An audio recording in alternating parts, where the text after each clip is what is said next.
Yes, hi again. This is George Larakis, and today I would like to talk about you answer conceptual questions in physics.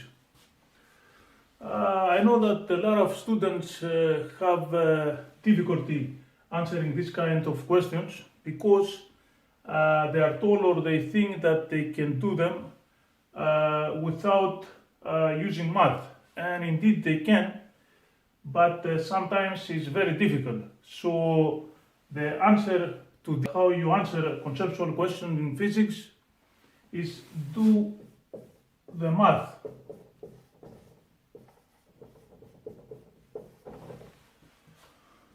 Only when you do the math you will be able to answer these questions properly and easily. So let's do an example to show you what do I mean. So we have a question here which is, it says that an increase in speed doubles the kinetic energy of a barrier. So based on this, find what happens to the momentum of this barrier. So, and this is a multiple choice question, and the possible answers are that the momentum P is doubled,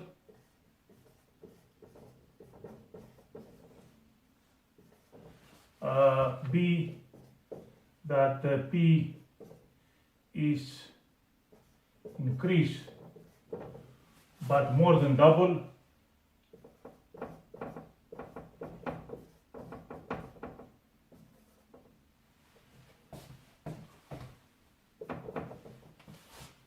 C, that P is increased but less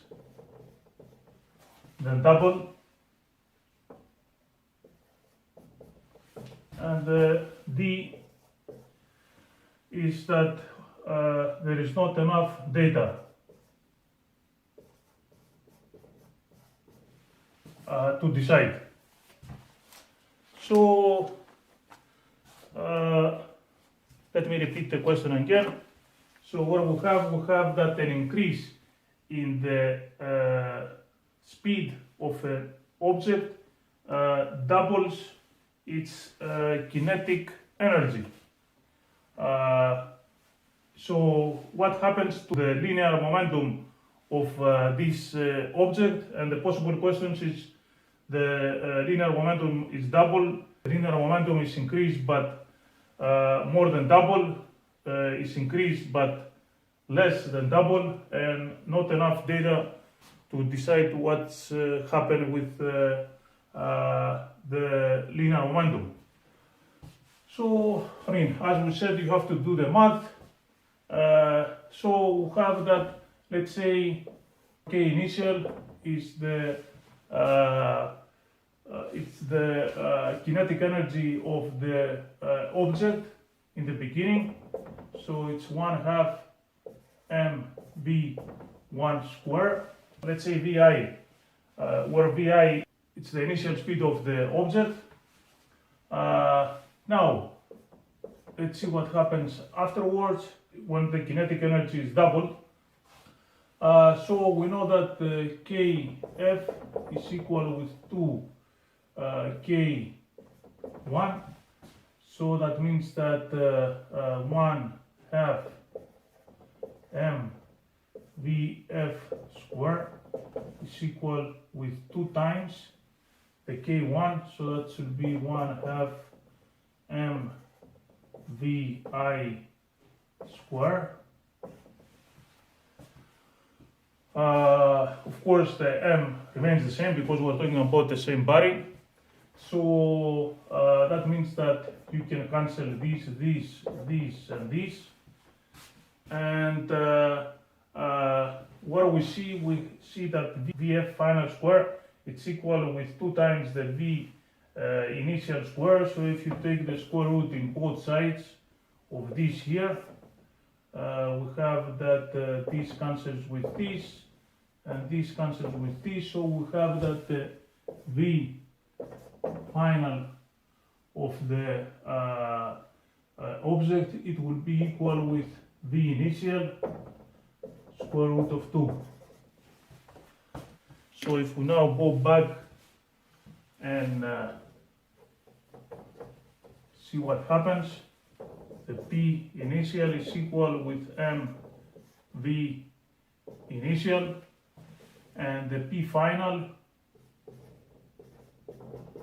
it will be equal with m v final. So that should be equal with m, we know that the v final is v initial square root of 2, so that should be v initial square root of 2. So you see now that this thing here is the p initial, so that means that we can substitute and we have that this will become p initial square root of 2. So that means that the p final is p initial square root of 2, so that means that the correct answer is C.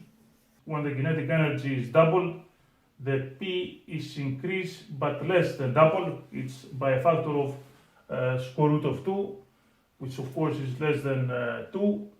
So that's the correct answer. So that's how you answer conceptual questions in physics. Thank you for taking the time to view this video, and I hope you find it useful, and bye for now.